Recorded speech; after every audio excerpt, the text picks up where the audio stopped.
Dear God, I come to you with nothing to offer. I used to equate you with elders and scoffers, and I let evil men make me bitter toward you, and that's something I never wanted to do. I saw fake pastors, elders, and deacons at the church I'd spent my whole life in. Men who talked about evangelism but never dived in. Men with no experience in reaching the lost, but somehow had all the answers like typical know-it-alls. Just wolves in sheep's clothing who Satan used to destroy a good place. And I regret that I allowed their lies and greedy intentions affect my race. I never want to be like them, and I thank God that I'm not. They have no history of accomplishments, but failures, boy, they have a lot. And at 29, I've reached hundreds of millions of people, but somehow I let a few pious fake believers hurt me just under one steeple. And I'm sorry, God, that I didn't listen to you. When you told me to keep marching and keep pushing through, I submitted to corrupt leaders and they used me to gain power.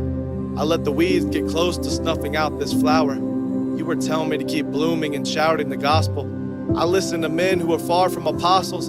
I left that church when I realized you weren't there. And they used that against me, and most know that it's not fair. But when someone came to me with a book of their lies and corruption, I knew I had done the right thing by walking away and not budging. So I pray for their salvation and I pray for their flock, because when they find out what I did, they'll all be shocked. And Lord, I want to thank you for taking me far away from religion. You created me to impact this generation with this Tell the World mission. And I want to thank you for making me different, for giving me eyes to see and leadership to attack this vision, to preach the gospel to every person out there who listen. And God, you're using me to reach the masses with your message. So thank you for protecting me against those who are passive aggressive. And thank you for holding me in your hands and using my life for your glory. 2 chapters down in this 4-part story, and you fixed the slip-ups because you are the great editor, and you kept away the people who came for me like predators. I was so sick of Pharisees that I was fed up, but you met me in the valley and you kept my head up.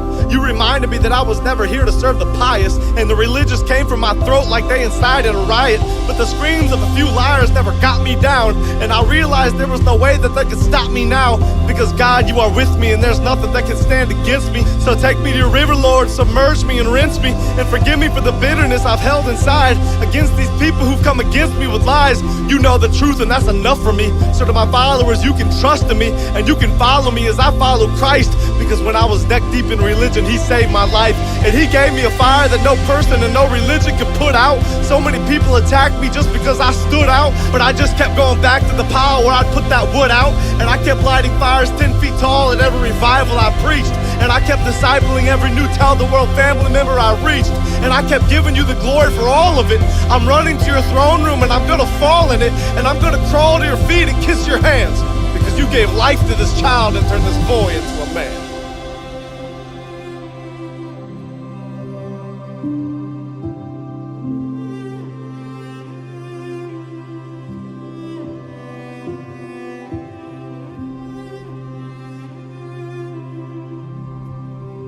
you.